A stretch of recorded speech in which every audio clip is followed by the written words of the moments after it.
Terima kasih Anda masih bersama kami di Sapa Indonesia Malam. Saya masih bersama Daniel Anzar Simanjuntak, juru bicara Kementerian Pertahanan, dan Abdul Qadir Karding, anggota Komisi 1 DPR dari fraksi PKB. Saya ke Bung Daniel lebih dulu. Bung Daniel, kalau mendengar penjelasan Anda tadi, apakah kemudian bisa dipastikan bahwa ketika nanti BPK membuat laporan untuk tahun 2020, benar-benar setelah Pak Prabowo menjadi Kemenhan, tidak akan ada lagi urusan dana APBN ini masuk ke rekening pribadi?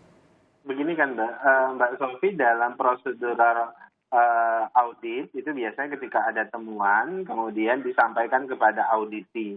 Ini loh temuannya, tolong dijelaskan. Jadi kemudian nanti auditi menjelaskan secara resmi kepada BPK. Nah itulah yang kemudian nanti BPK akan telusuri benar atau tidak. Kalau benar kemudian tidak ada pelanggaran selain pelanggaran administrasi, tentu kemudian itu harus ditindaklanjuti dengan perubahan. Dan tindakan-tindakan perubahan itu sudah dipersiapkan sejak awal. Artinya permohonan untuk membuat rekening dinas di adhan di seluruh dunia itu dilakukan. Walaupun Mbak Sofi, kita tentu mengalami hal-hal teknis lainnya. Kenapa? Karena Kementerian Pertahanan ini kan kompleks. Artinya institusinya kompleks. Ada Mabes TNI dengan satkernya, kemudian ada Angkatan Darat dengan satkernya dan sebagainya. Misalnya di TNI juga ada BAIS dan sebagainya. Itu ada hal-hal yang secara teknis itu punya kendala. Jadi? Nah itulah yang kemudian harus dibicarakan model dan prinsip akuntansi pemerintahannya. Karena ini harus ada komunikasi yang baik, kesepakatan aturan peraturan yang kuat terkait dengan praktek-praktek pemerintahan tertentu. Misalnya di BAIS, di mana yang memang punya dimensi kerahasiaan negara dan sebagainya. Nah itu yang selalu kita hati-hati sekali dengan laporan keuangan. Oke, Pak Karding, kalau mendengar penjelasan dari Bung Daniel ini, Anda merasa cukup bahwa sampai saat ini sudah diambil langkah-langkah, tapi tadi tidak ada jawaban yang iya atau tidak dari Bung Daniel? Enggak, bukan begitu. Tentu langkahnya sudah dilakukan, Mbak. Okay. Tadi saya jelaskan ya, temuan itu pasti akan dikonfirmasi ke kita. Oke, itu sudah clear, Bung Daniel. Yang saya ingin tanyakan pendapatnya Pak Karding, apakah merasa sudah cukup dengan langkah-langkah ini? Pak Karding? Bisa dengar suara saya? Aduh, oke. Tampaknya ada masalah dengan sambungan komunikasi, kita coba lagi.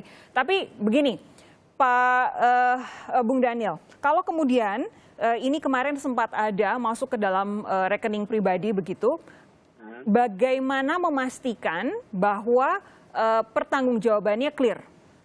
Itu tadi, kan BPK setelah melakukan temuan itu melakukan audit terhadap penggunaan dana di rekening tersebut. Apakah ada potensi fraud atau potensi korupsi dan sebagainya. Kan pada akhirnya temuannya tidak menemukan ada tindakan pelanggaran hukum atau korupsi atau kecurangan. Yang ditemukan hanya ada maladministrasi. Nah itulah yang kemudian yang juga dijelaskan oleh Ketua BPK, dan itu juga kemudian tindak lanjutnya oleh Kemhan itu meminta agar percepatan izin membuat rekening adhan itu diakselerasi, kira-kira begitu. Oke, Pak Karding, sudahkah kembali bergabung bersama kami? Oke, sudah clear ya? Tadi Bung Daniel menjelaskan bahwa memang sudah ada perbincangan antara Kementerian Pertahanan dengan BPK, sudah ada langkah-langkah yang akan diambil. Salah satunya adalah akselerasi untuk membuat rekening sehingga tidak harus menggunakan rekening pribadi agar tata kelola bisa berjalan dengan baik. Menurut Anda, ini sudah sesuai jalurnya kah? Anda sebagai anggota DPR merasa sudah cukup? Saya kira ya, saya setuju bahwa ini kan jangan sampai menjadi presiden buruk bagi tata kelola keuangan negara. Jadi upaya untuk melakukan klarifikasi juga itu menurut saya kita hargai. Dan yang kedua, harus ada proaktif dari BPK, apakah betul di dalam proses rekening pribadi ini tidak terjadi unsur-unsur yang diduga pelanggaran hukum, terutama misalnya penyalahgunaan kewenangan. Dan yang ketiga, menurut saya harus kita perbaiki sistem keuangan negara kita secara keseluruhan. Jangan sampai niat orang mau bekerja cepat, tetapi harus terhambat karena persoalan-persoalan administrasi.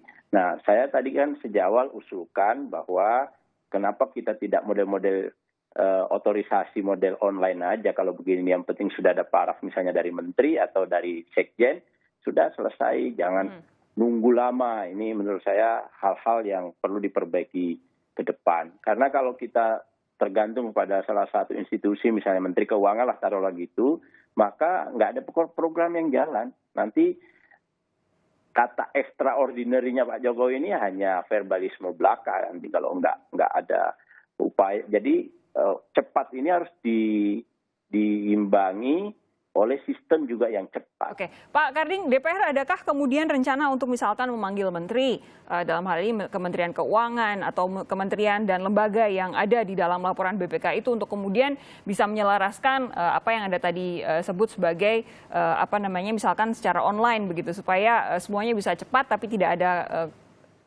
tepat tata kelola?